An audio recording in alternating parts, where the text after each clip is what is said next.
Good afternoon or good morning, everyone. So this is going to be my kind of summary video of what my family practice presentation is going to be like. I am actually doing two roommates instead of a couple or a family. And I think that'll be really interesting. And I actually have two friends that are going through a similar situation. This isn't exactly their situation, but it's similar. So this was going to be really kind of helpful for them too. So I chose to do roommates instead of family or um, couples. So just to introduce everything, like I said, it's going to be roommates, and I do have a notepad that I'm looking at just so if I look off to the side a little bit. So it's going to be two roommates, two girls that have recently moved in together in around January. The presenting problem is going to be majority communication issues. Also, with that, some trust issues that have been going on. One of the roommates is having a hard time coping with some bad decisions that she previously made at the end of last year, and she is having some issues with communicating her feelings of those. The presenting problem would be, I guess, a better way to explain it would be trust issues, communication issues, and there's sort of a blame shifting problem going on. One of the roommates made some bad decisions for herself last year, and she is choosing to blame the other roommate for her mischievousness and her bad decisions. And she's choosing to do that in a um, in a way that is kind of, hinting at the fact that she doesn't really want to live with her anymore. And there's just some issues and there's just some trust problems going on, but not really communicating and explaining why she feels that way. And then this other roommate who's being blamed for these things doesn't understand because she feels as if, she did not cause those things to happen and there's no room for blame for her. She has apologized and she has kind of taken that blame a little bit, but she also feels like she doesn't need to apologize anymore and there's no reason for there to be any animosity between them. So just working on those issues, mainly communication and trust, and just figuring out the underlying problems and the negative feelings toward negative feelings with one roommate towards the other. Um, and one of the roommates is currently in counseling and the other one is not. So the roommate that is in counseling was referred by her counselor to, or maybe not referred, but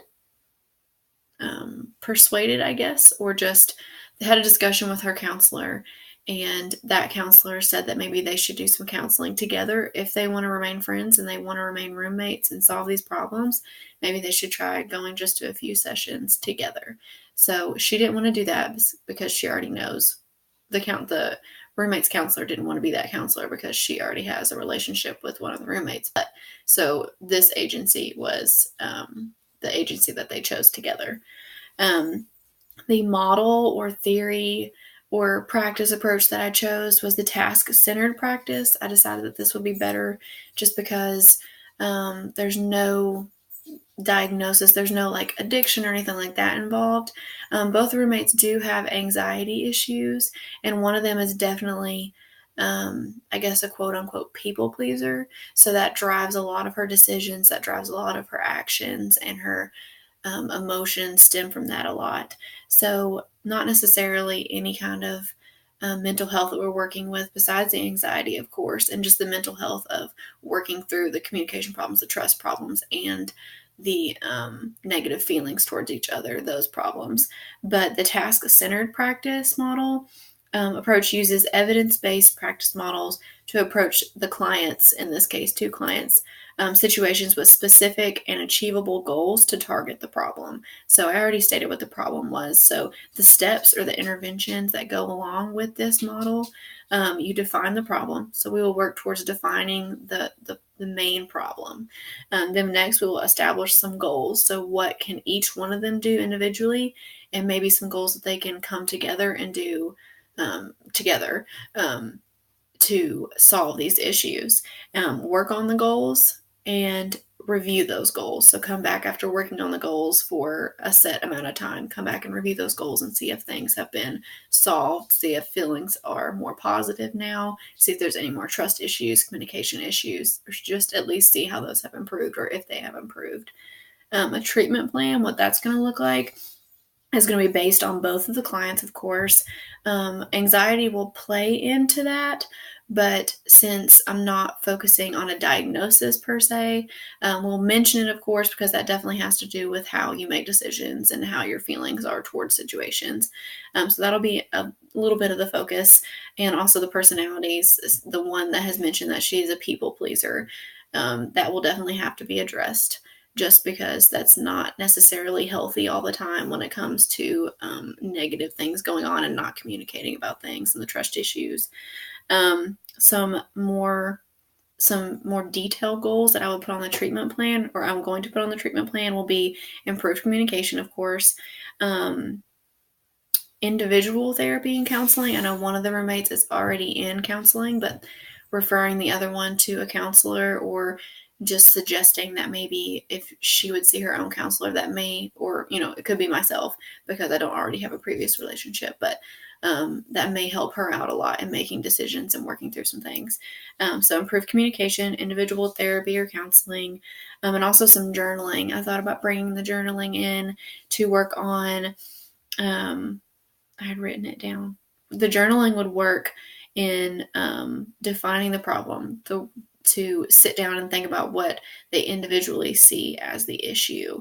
It would work on when they're working on their goals on an individual basis, writing that down, seeing how they individually feel things are improving. Are they getting better? Do you feel like your relationship is strengthening? Do you feel like there's more negative coming from this or more positive? Do you feel anything improving? And coming back and sitting down and looking at those and communicating those during the session and talking about what you feel has happened during your week, how your feelings have changed, if they've changed. And then at the end of the treatment plan, just regrouping after maybe 6 sessions to review the situations, their thoughts, their feelings, just coming back after those 6 sessions or whatever number they would want to choose. I think 6 would be a good number. And just seeing if they believe their relationship has improved enough to stay roommates, or if maybe the best thing for them would be to separate. So working through that, talking through that in a safe space. Also explaining to them that individually and together everything is confidential. They don't have to worry about any of their other friends figuring out anything that's going on between them if they don't want that to happen. They can have those conversations that I can't, making sure that it does feel like a safe place since they have those trust issues going on, those communication issues. And then part of the evaluation, I decided to kind of conclude and evaluate everything in this video through the evaluation would be, I thought about doing a pre-test. So I guess I should mention that first and foremost. The pre-test will kind of let me see where they feel they are in their relationship, how strong they feel like their relationship is, the amount of trust that they have in one another, the way that they feel like their communication skills are at the very beginning, the way they feel like their living situation is at the very beginning. And then also at the very end, the evaluation would be a post-test, so saying after those 6 sessions, and also maybe some individual therapy going on, how they feel their trust issues are now, how they feel their communication level is now, how they feel like their living situation is now.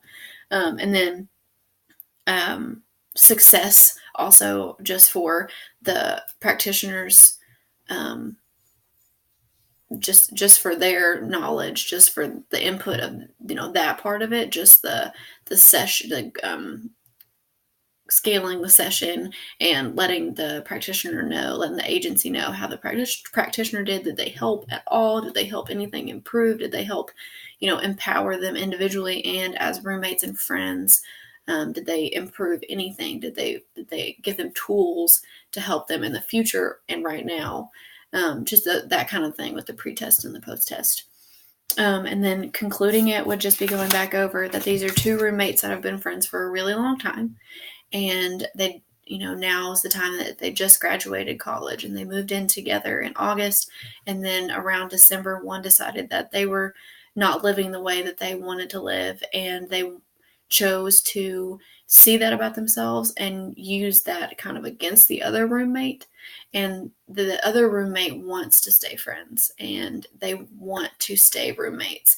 But is that going to happen or is that not going to happen? And how can we work through those issues? Because trust issues and communication issues are really big in couples and in families and in friends.